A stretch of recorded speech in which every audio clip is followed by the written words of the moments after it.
Good morning. I'm Pete Peterson, and welcome to the RCA Coaches Show. I'm the offensive coordinator here of the Ridge Christian Academy's football team, and with me this morning I have Coach Alan Horn, head football coach. How you doing this morning, Coach? Doing good, doing good. Good. So we kicked off our football season last night at James Island Christian School. Actually, very beautiful weather to start the night off of football. And the guys were fired up to get the 2012-2013 season underway. And we had some very exciting plays straight out the gate. What did you see? First quarter, and we're a very young team this year, which you know, Coach. We got we got two seniors, one junior, and the rest is pretty much a sophomore and freshman-based team. I thought being the first game of the year, and this was 0 week that we scheduled this game. I wanted to get kids to get some actual experience in game situations. We came out, we're a little surprised at what we saw. Made some adjustments to the offense. J.B. Weber, James Island Christian, does an excellent job. Well-coached team. His kids were under control the whole way. It took us a while to pick up on the wing tee that they run. Kids adjusted real well. Second half had a much better game. Good.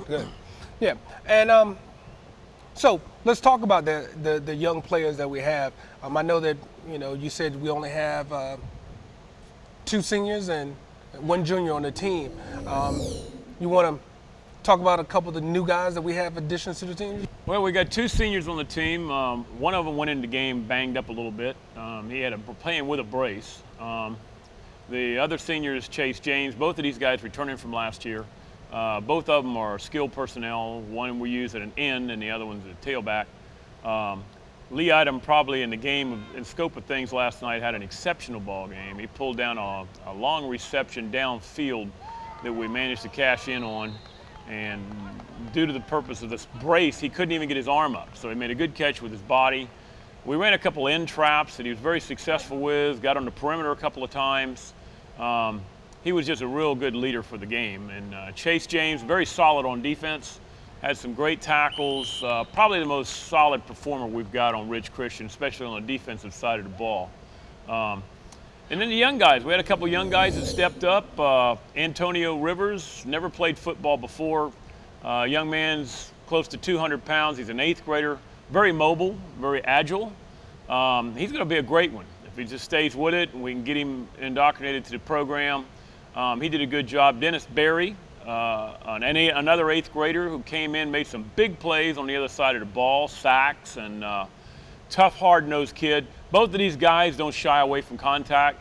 They're playing on the other side of the ball, and we're very encouraged about them. Good. So it sounds like that in the coming years, if we can keep the nucleus of the team together, we're going to have a pretty good group of kids here at Ridge. Yeah, these kids have got a bright future. We just have to stay the course. I mean, we can keep all together, and that's pretty much the same in any program. Most coaches need 3 years to turn programs around, and you get your offensive system in there, defensive system, and the kids don't have to relearn things every single year. And our kids, they stay active off season. I mean, every one of these kids on the football team, which is very unusual, they play 3 sports a year. Some of them play 5 sports a year. I mean, they're on the field all the time. Weightlifting, this summer we were in there on 5-on-5. They were in the summer lifting weights. They have a lot of heart, a lot of desire. It's interesting to see where this is going to wind up. Good.